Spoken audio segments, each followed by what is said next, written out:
is that caloric restriction and sometimes intermittent fasting, depending on how it's done, can enhance longevity. And also it does this potentially partially through enhancing mitochondrial health. So these dietary interventions have been shown to improve mitochondrial function by triggering a process called mitophagy. So mitophagy is a form of cellular housekeeping. So when mitochondria become damaged, mitophagy helps clear out these faulty mitochondria, ensuring that only healthy, functioning ones remain. So this process is vital for maintaining mitochondrial health. Welcome to the Longevity Show. I'm Dr. Hillary Lynn.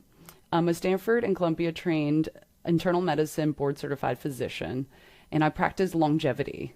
So longevity medicine is a field where we focus not only on adding extra years to your lifespan, but also adding life to your health span.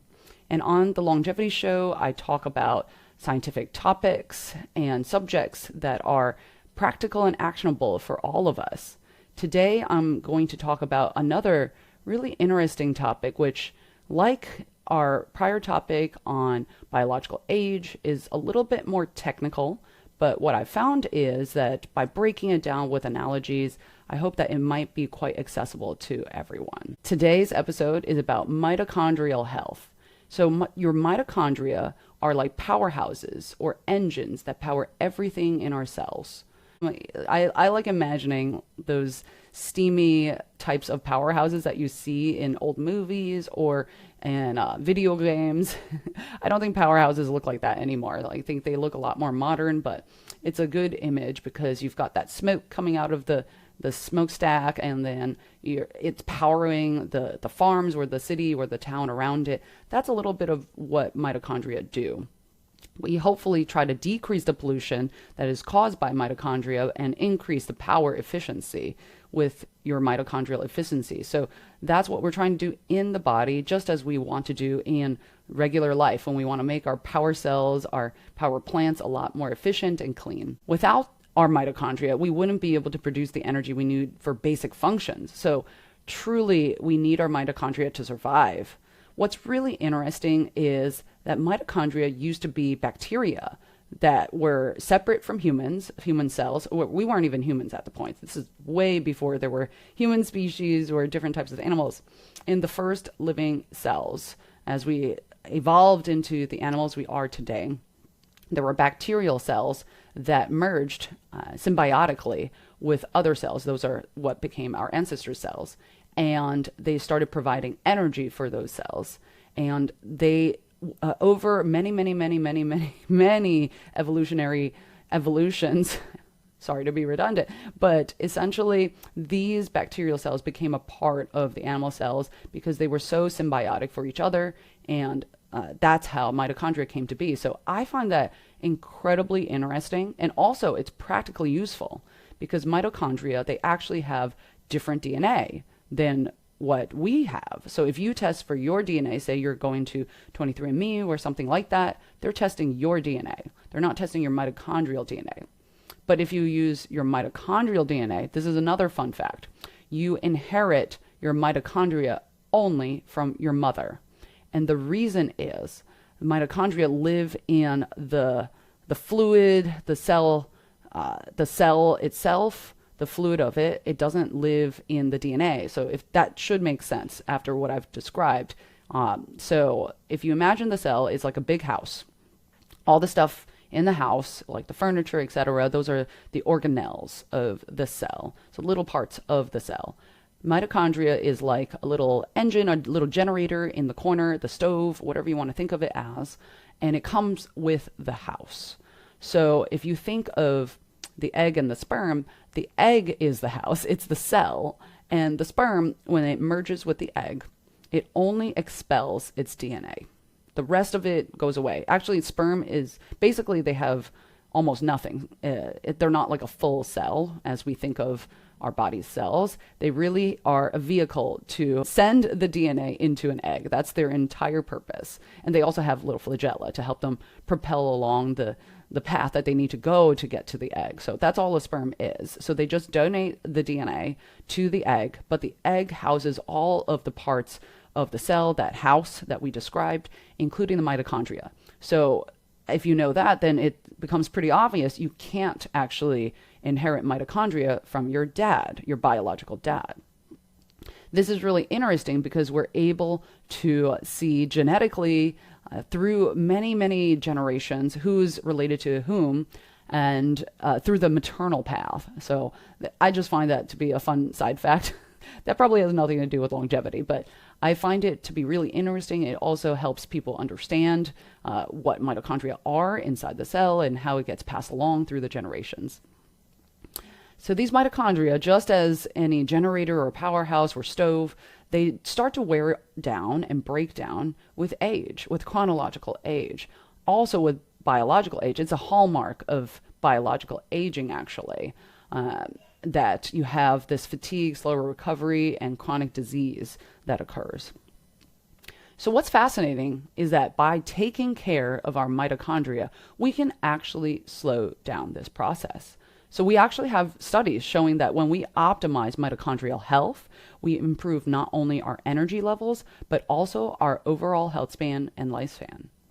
So today we're going to be talking about mitochondrial function, how dysfunction contributes to aging, and some of the practical steps you can take to improve your mitochondrial health. So let's talk a little bit more about how the mitochondria function to power everything that we do, because I think that can be a little bit mysterious. I kind of describe them as the stove or generator, but it is a bit more complicated than just that. So mitochondria convert the food we eat into energy, specifically in the form of ATP or adenosine triphosphate. ATP is essentially the fuel that keeps our cells running. People who are out there, you've taken some biology, you might remember that ATP becomes ADP. So adenosine triphosphate becomes adenosine diphosphate. It donates a phosphate group when we're producing or using or processing energy, essentially. That's like the energy process. There's like all of these molecules going around, these elements, essentially. So it's chemistry inside the body, biochemistry that's happening. We essentially have little batteries and the equivalents of all of the real life macro versions of what we have in our household and our lives. So I find that really interesting, and it might be helpful for those of you who are listening and understand more about batteries than probably I do. But mitochondria don't just produce energy. They also play a central role in other cellular processes, including regulating our metabolism, maintaining calcium balance, and even controlling programmed cell death, otherwise known as apoptosis. All of these functions are essential for keeping our cells healthy. So what happens when we age? Unfortunately, our mitochondria don't work as efficiently as they used to. This dysfunction occurs through several pathways. First, we see an increase in reactive oxygen species. So these are free radicals that damage cells and DNA. You've probably heard of this before, oxidation. It's kind of like the rusting that you see on a piece of metal that's resting out there. If it's exposed to the elements, it's going to rust. We have that in our bodies as well. We've got rusting going on all the time. The free radicals damage cells and they damage DNA, so it's not good for us in terms of degradation of the cells in the body. With age, you do have higher and higher levels of reactive oxygen species. This leads to a great deal of oxidative stress, a key factor in aging and age-related diseases like Alzheimer's, Parkinson's, and cardiovascular disease. Needless to say, we really want to decrease that oxidation, that rusting of our cells, so that our cells can work efficiently, work well, and that we don't develop these age-related diseases. In fact, this is why I talk so much and I care so much about the aging process, because we're finding that by tackling the aging process itself, we actually may be able to prevent or even reverse, to some extent, some of these degenerative diseases, such as the dementia and heart disease that I mentioned. Secondly, mitochondrial dysfunction impairs our cells' ability to produce energy efficiently, leading to impaired bioenergetics. As mitochondria lose their efficiency, our energy levels drop and we start to feel more fatigued. This also contributes to cellular senescence. So remember, I've talked about cellular senescence before, but cellular senescence is when cells, those buildings, they stop working well. Say, we've taken the power away and the water stops and it starts falling apart over time. I saw a recent video of some buildings getting blasted down in a city that wasn't well funded in China, apparently, and they were just dynamiting entire dozens of buildings at a time, and it's because they didn't have enough money to complete the project. But that reminded me of, okay, sometimes the body needs to destroy entire swaths of cells in a healthy way to clean it up. But when you have these empty, non-working cells or buildings, they take up space, they stop dividing, they're dysfunctional, they lead to pollution. In the cells, we call them the pro-inflammatory signals, and that leads to chronic inflammation, which is another hallmark of aging. Third, we also have disrupted mitochondrial dynamics. So that just means that mitochondria lose their ability to undergo fission and fusion processes that allow them to divide and merge as needed. So this disruption can lead to damaged mitochondria accumulating inside cells, further contributing to dysfunction. Studies show that maintaining mitochondrial quality is essential for longevity. For example, the mitochondrial unfolded protein response, UPRMT, is a key mechanism that helps maintain mitochondrial health. UPRMT ensures that damaged proteins inside the mitochondria are repaired or degraded, keeping the mitochondrial function proper. Research has demonstrated that activating this response can extend lifespan across multiple organisms, including worms, flies, and mice. It's suggestive that it should be the case for us as well, humans. Like I've mentioned, it's always harder to do human studies, especially long-term studies. So longevity research is quite difficult because, of course, if you're trying to study the human lifespan, you've got to wait the human lifespan in a lot of cases.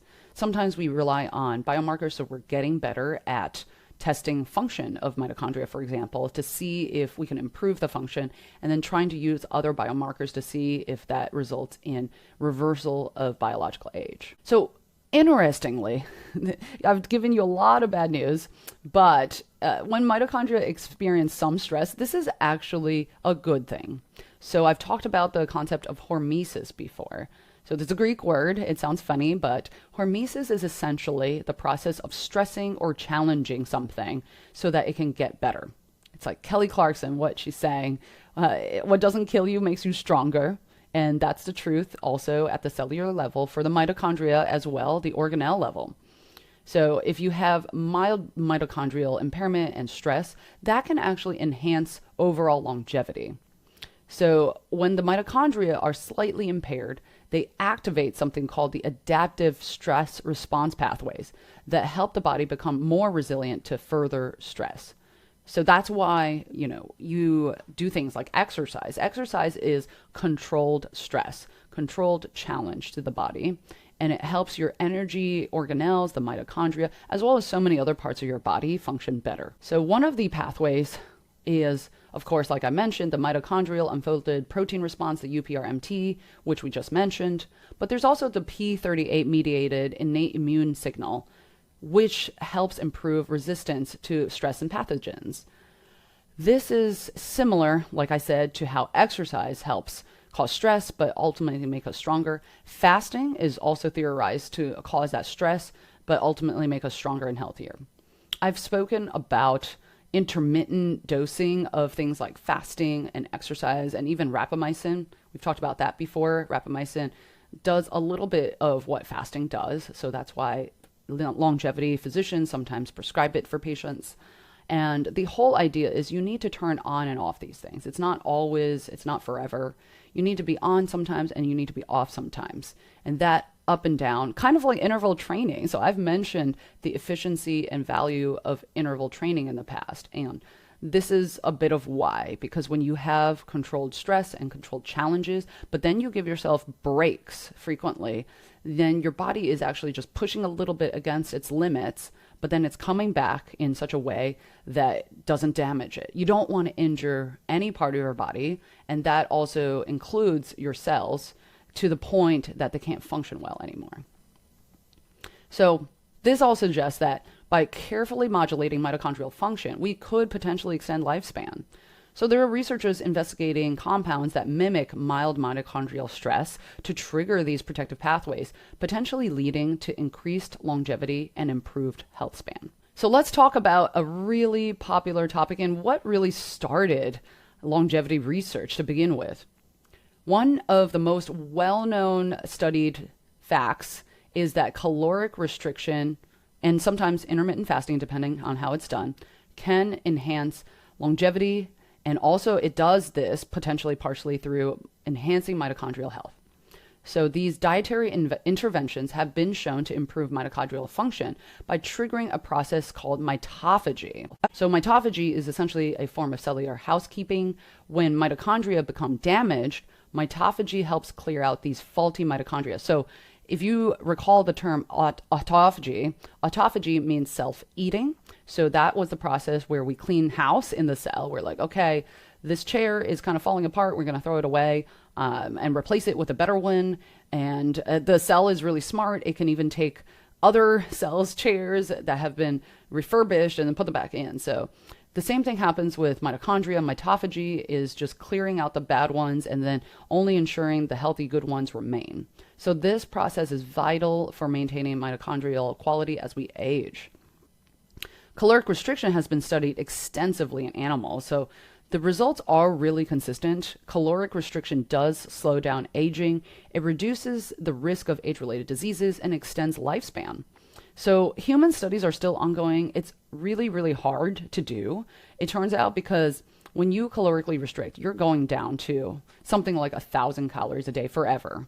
And sometimes enthusiasts will even say you have to go lower than that. So it's basically, I'm just going to say, basically impossible to live a normal life and calorically restrict forever. And so we don't see it in the longevity world as a practical intervention. Instead, we try to see if intermittent fasting can help, or compounds such as rapamycin can sort of mimic the effects of fasting or intermittent fasting so that you can at least get enough nutrients. Because the flip side is a lot of simpler cells like yeast, for example, or smaller animals like mice, they can live quite well with caloric restriction because they don't need much in terms of nutrients. They just eat their mouse food and they live happy, healthy lives as far as we can tell. Humans are big animals with nutritionally complex needs. And so our brains, for example, we really need extensive energy sources. We burn so much just living day to day, and that has to do with how complex and intelligent we are. And as we've talked about endlessly on this show, we need quite a lot of nutrient-dense foods, everything from minerals, from things like magnesium to things like omega-3s to macros. Protein is so important. So it becomes really difficult to get sufficient nutrients if you are calorically restricting to the level that's necessary for longevity, or even if you're intermittently fasting and not paying attention to making sure that whatever you do eat is nutrient-dense. The problem of the modern age, the developed world, is so much of our diets are calorically full, yet nutriently scarce. So, for example, a lot of cultures, I'm about to go back to Taiwan, where I'm from, and I was just looking at all the delicious food out there and realizing, oh my goodness, there is so little nutrition in all of the traditional dishes. It's unfortunately a lot of saturated animal fats, a lot of rice, a lot of noodles, and very few veggies. And when we do have veggies, they're either deep fried or just stir fried, and it's not really the purest form. And yeah, it's so delicious. So I totally understand when people come to me and they say, well, Dr. Lin, I just don't know how to live without all of my delicious foods. And let me encourage you that you can. Our brains are very malleable. We have neuroplasticity. The more youthful your brain is, so the more you reverse your biological age, the more youthful your brain will be, and the more neuroplasticity you'll have to accept new diets. Actually, you can indeed learn new things. And certain types of food are addictive. We know that. So many processed foods are engineered to be addictive. They have added sugars to it, and refined sugars particularly, and that's very addictive. So I've mentioned this before, but sugar hits the brain the same way heroin does, and so it's an addiction. It's perfectly understandable and not anybody's fault. We're just programmed that way. So the less you have these sugars hitting your brain, the less addictive that cycle will be. So That's a little bit of an aside, but I wanted to talk about that because I know it's hard for some people to imagine eating more nutritious foods while eating less foods. So anyways, when we fast or reduce caloric intake, we allow our cells to enter a state where they repair and recycle the damaged components better. So it's kind of like if you imagine a cell, it's less busy. And a cell is a living building. So if you've got fewer visitors and less going on, you're going to have more capacity to repair and recycle all the stuff inside. So we're cleaning house. So this is like giving your body a chance to reboot. You need it. You need to restart your computer every so often. I'm talking to myself now because I think I restart my computer about once a month, and it really needs to reboot, clear that RAM. So same thing for our cells. We need to reboot and rest and regenerate. So next up, I wanted to hammer in, we've talked about exercise, but I wanted to quickly mention, again, this might be obvious to everybody listening because we're all interested in our health, but both aerobic exercise and resistance training are very, very helpful for creation of new mitochondria in our muscle cells, actually, because the more you're using energy, the more your cells like, oh my gosh, we need more power plants. And so we're renting more power plants, essentially, where we're creating them.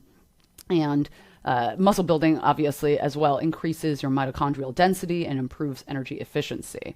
So I like this little detail because I talked about the hormesis stressing the cells a little bit so that it can power better. But actually, even the use of it makes you grow more because your body thinks that you need to build more. So that's a helpful way to promote that. Studies also show that regular physical activity not only improves the function, but also increases the biogenesis. So this really just helps our body meet its energy demands more efficiently and reduce the overall wear and tear on our cells as we age. So exercise has been proven time and again to improve not only lifespan, but health span.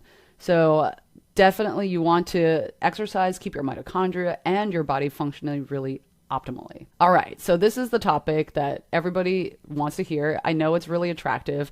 I think it's because exercise can be really hard. You have to do it consistently. I know that. I feel that. So everybody wants to talk about nutrition and supplements because it feels a little bit more controllable in your hands, what you put in your mouth versus, how much you exercise in a day. We all want so much to eat, right? When you're hungry, you have to put something in your stomach. So this is about choice, the healthy choices. So let's talk about the specific nutrients and compounds that can support your mitochondrial health by reducing oxidative stress and improving your mitochondrial function. So first, we've got CoQ10, which is a powerful antioxidant that plays a key role in the production of ATP. So as we age, our levels of CoQ10 actually naturally decline. So supplementing with CoQ10 can help maintain mitochondrial efficiency and reduce oxidative damage. So another supplement out there is called PQQ. So it's pyrroloquinoline quinone. So it's a mouthful, PQQ. So it's also been shown in studies to stimulate mitochondrial biogenesis. So it helps to create new mitochondria in cells. It's found naturally in some foods. So eat your spinach, your dark leafy greens, but like a lot of people desire, they like to have it in a supplement, so they choose to take it that way as well. So there's an entire family of supplements I'm going to be talking about, which has recently come up as quite controversial in the longevity world. And the reason is because there's a lot of studies supporting their use for feeling better, so your health span, but perhaps not with longevity. This class has never been proven to extend the number of years one lives. So take that with however you like. I think it's important either way to feel more energetic as well as to live longer, but some people, they really just care about the length. So this is the family that contributes to the NAD plus, family, essentially. So NAD plus levels do decline with age. They're another energy sort of relay in our bodies. So it happens in the mitochondria. It's really helpful. And if you supplement with the precursors of NAD+, like nicotinamide riboside, NR, or a nicotinamide mononucleotide, NMN, that can help the body produce more NAD+, improving mitochondrial function and potentially extending lifespan. So I just want to say it's a very popular group of supplements, but the studies are still kind of indecisive about whether it does actually extend your lifespan. It does seem to help with energy, and more anecdotally, and a lot of people have different experiences with them. So always take all of this with a grain of salt. and work with your healthcare professional. Finally, alpha lipoic acid, ALA. This is an antioxidant that helps protect mitochondria from oxidative damage and supports energy production. It's available in supplement form and can be found in foods like spinach, broccoli, and potatoes. So keeping these nutrients in your diets or taking them as supplements can go a long way in helping your mitochondrial health and overall longevity. There are another group of supplements that I will also quickly mention. They're a little bit more on the edge, I would say, and less popular so far. And some of these are ones that you've heard of. So I just want to mention them because you're probably going to hear about some of these. Some of these are also helpful in other ways and are perfectly safe. So I just wanted to give them some brief mention. So there's acetyl L-carnitine, ALCAR, ALCAR. So this is an amino acid derivative. So this helps transport fatty acids into the mitochondria to be burned for energy. It's been shown to improve mitochondrial efficiency, particularly in the brain, which is why it's often used for cognitive support as well as overall energy production. Magnesium. We love magnesium in longevity. It's essential for ATP production, which is the energy currency of our cells. Without adequate magnesium, our mitochondria can't function optimally. Many people are deficient, unfortunately, in magnesium. So supplementing with it can enhance your energy levels and can support mitochondrial health. All right, this is a controversial one, resveratrol. So this is found in red wine. It was originally found to activate sirtuins in yeast and some worms. And this led to this entire rage around resveratrol for decades. I remember so many people coming to me about it and drinking more red wine. It turns out that there's pretty much no evidence to show that resveratrol does much in the human world for longevity and mitochondrial function. So I don't really routinely recommend this for my patients. I think grapes are great. Alcohol is not bad, not good for you. So I would avoid the red wine for longevity purposes. If it's a part of your life and culture, that's another thing. You have to balance your priorities perhaps, but there does not seem to be any benefit of alcohol once we look a lot more closely at the studies. So if you do want to, cover all your bases and guess resveratrol, even though there aren't a lot of studies around it, I would just opt for getting it from grape skins or, there's other places in plants and fruits essentially where you can get lots of that. There's curcumin. So we've talked about curcumin as an anti-inflammatory. It's part of turmeric. So it helps reduce the oxidative stress on mitochondria. So it does help them and protect them from damage and support their overall function. Curcumin is also being studied for its role in preventing age-related disease. All right, this is another favorite in the longevity world, vitamin D. So vitamin D, you always hear about it for bone health and perhaps with helping with your mood and such, but it also plays a critical role in mitochondrial function. So adequate vitamin D levels are important for maintaining energy production and mitochondrial efficiency. Research has linked vitamin D deficiency with mitochondrial dysfunction in muscles and other tissues. A quick note about dosing here, because I recently had a patient who came to me, it was a new patient, and he'd been told that he was vitamin D deficient like so many of us are, and started taking a huge dose of vitamin D. So he found online some company that made 10,000 IUs in a capsule and was taking that, and his vitamin D levels were sky high, and so were his calcium levels. And I also had another patient in the ICU once. Actually, she developed heart block because she was taking way too much vitamin D. So you want to be careful. You always want to take adequate amounts of supplements, but not too much. So I would say for vitamin D, go by testing. That's the best. You want to aim for above 30 is the number on your lab test, and nanograms per milliliter, and you want to make sure that it's not overwhelmingly high. Like if you're above 60, you're probably overdoing it. And some people argue that you should be above 50, but certainly you don't have to be way above it. So adequate levels are very helpful, but we only have evidence showing that above 30 seems to be helpful. You don't have to go way, way, way above, which can elevate your calcium levels, cause actually calcium kidney stones for people who are dealing with things like that. So you do want to be careful. And if you're wondering why vitamin D and calcium have anything to do with each other, it's because The vitamin D has part of that process. So that's a part of why it's helpful for bone health. So it comes hand in hand. Anyways, it does help with mitochondrial dysfunction to supplement to an adequate level. So if you are somebody who doesn't get a ton of sun, and it is a ton of sun that you need to basically live in a place like Florida and be outside all the time to have adequate levels, then you probably do need supplementation, particularly if you're not Caucasian.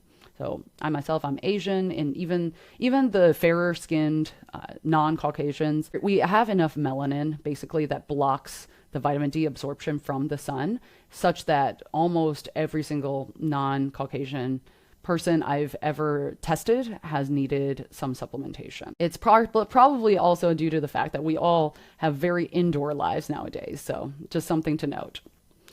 And omega-3 fatty acids. So this is not going to be a new topic for many of you, but omega-3s are so well known for their anti-inflammatory effects. I do recommend these. They're so helpful for so many different processes, including protecting your mitochondria from oxidative damage.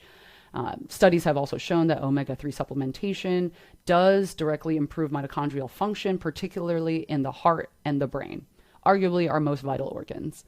So you can find them in fish oil or algae-based supplements. You can get it through plants, but you need to eat an enormous amount of flax seeds. So I usually say get them from fish oil or algae if you're vegan. You want to aim for minimum 1 gram a day, either through the supplements or from eating the foods themselves. And for people who are higher risk for certain things like heart disease, like myself, aim for 3 or 4 grams daily. Some people go even higher. The best way to do this is to get a certain test called the omega-3 index. It looks at the percentage of omega-3 you have in your red blood cells. You can check it about once every 3 months. And so if you're starting a new supplement regime, you probably want to wait 3 months to see the accurate levels of that. And in the longevity world, we aim for higher than 10%. So some people will tell you above 5% is fine. And I will say above 5% probably is fine. But if you're trying to achieve like a really excellent health status, you can aim for that 10% marker. There's also spermidine. So spermidine is a polyamine compound that promotes autophagy, the process by which we clean up house, including the mitochondria. So sometimes people do take spermidine. It's one of those more out there ones. I don't routinely recommend it for everyone, but if you're interested and heard of it, that's why. Berberine is also interesting because it's a plant compound. It activates AMPK. So berberine is interesting. I think a lot of people like it because it's a supplement, so you could just buy it over the counter. But I find that it's a little trickier to use because there's not as regulated dosing and we don't have as many studies. If you're going for activating the AMPK pathway, then I actually recommend that you just talk to your doctor about getting metformin. So I know it's hard. I think the reason why people love supplements is because you don't have to go to your doctor. So I get it. A lot of doctors may not understand your longevity goals. If you ask them for metformin, they'll probably look at you and be like, well, you don't have diabetes and this is a diabetes drug. But metformin is the more well-studied compound for activating the AMP kinase pathway. And so either berberine or metformin, basically it mimics some of the benefits of exercise and fasting. Also, I recommend exercise and fasting instead of berberine. So yeah, just be careful if you're using berberine. It can be quite powerful and also insulin sensitizing. I have heard anecdotally of people feeling quite hypoglycemic if you take a large dose, for example. So as with everything, you want to be careful. There are certain supplements that are so safe and so well proven, like turmeric, curcumin, and omega-3 fatty acids or magnesium. They, even in larger doses, tend not to have noticeable side effects. And, we've done extensive studies on them, vitamin D as well. So without overdoing it, of course, but these are the ones I tend to stick to more. A lot of these other ones that I'm mentioning, you probably just want to be careful as you're supplementing with them. Pay attention and be aware of your symptoms and your body just to make sure that you're not overdoing it. Work with a health professional preferably. This is becoming quite a long list, but I know it's a topic that's quite interesting, so I want to be a little bit thorough talking about the supplements. So Rhodiola rosea. So this is an adaptogen. It's an herb that occurs naturally, and people have probably seen it in pre-workout. I've seen it in pre-workout, which is kind of fun. So it helps the body cope with stress, and it has been shown to support mitochondria by increasing ATP function. Remember, ATP is energy in our bodies, and it reduces our oxidative stress. So it's often used as pre-workout, improves your physical endurance and reduces fatigue. And that's all related to mitochondrial health.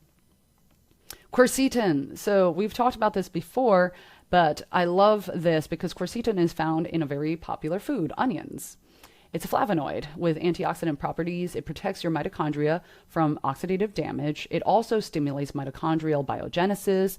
It's been shown to improve mitochondrial function, particularly in the brain and the cardiovascular system, the heart system. So huge list right there. I don't think that you should go out and buy all of these supplements, by the way. That's not the message. I just wanted to mention all of these because people are so curious about supplements. Supplements are advertised like nuts on social media. So people hear about them all the time. I think it's important to cover them so that you understand why they're being promoted. And also to state that while I do promote certain types of supplements for health, or I recommend them, I don't promote any particular brand, by the way. They're all, as long as you're going with good quality, third-party tested brands that that the dosing has been third-party tested, there's no added toxins in it, I think you're fine. But to review, the ones that I go by because they've been so well studied and so well used are really the magnesium, the omega-3 fatty acids, and sometimes I don't even recommend this to everyone, but curcumin is quite safe. It's quite popular in many cultures, so we know that a lot of people use it fine. Vitamin D2 as well. It's D3. So vitamin D is also additionally quite helpful for supplementation, and in most people, this is one that I do recommend that you get testing for so that you don't overdo it by accident. And so some people are curious about related supplements as well to CoQ10. So I wanted to briefly talk about that because there are more active versions of CoQ10. So there's ubiquinone. This is the oxidized form of CoQ10. So you might see out there supplements saying ubiquinone instead of CoQ10, but it is essentially the same thing. And then there's also ubiquinol. So ubiquinone gets converted into ubiquinol. So this is the most active reduced form, chemists out there if you care, it's the reduced form of CoQ10. So it's immediately usable by the body. And because it's more bioavailable, it's often the preferred choice for people looking for support in mitochondrial health, preferred in those who are biologically older, for example, so that we can help the body's ability to convert the ubiquinone to ubiquinol. Like that process actually does decline. So some people are probably wondering, why would you take these more active versions? They may or may not be more expensive. I actually haven't done a fair price comparison, but it's because as we do get biologically older, it gets a little bit harder actually to convert CoQ10 to its more bioactive forms. And so you might want to take the already converted version. So ubiquinone's a little bit more down that pathway. And then you've got ubiquinol, which is the very active reduced form of CoQ10. So you have enhanced absorption and bioavailability. That's really helpful to note as people are hearing about this. And then there's also sometimes people ask about, how do I know if my mitochondria are functioning well? So unfortunately, it's pretty vague. So signs of mitochondrial dysfunction are pretty much signs of poor health. So if you've got low energy, brain fog, muscle weakness, and difficulty recovering from exercise, your mitochondria may not be functioning well. Chronic fatigue, poor endurance, age-related diseases, they're all related as well to mitochondria. It's just such an important part of every single cell in our body. So chances are, if you're not feeling well, your mitochondria probably aren't functioning super well as well. And can mitochondrial dysfunction be reversed? Yes, mitochondrial function can be improved with the right lifestyle choices.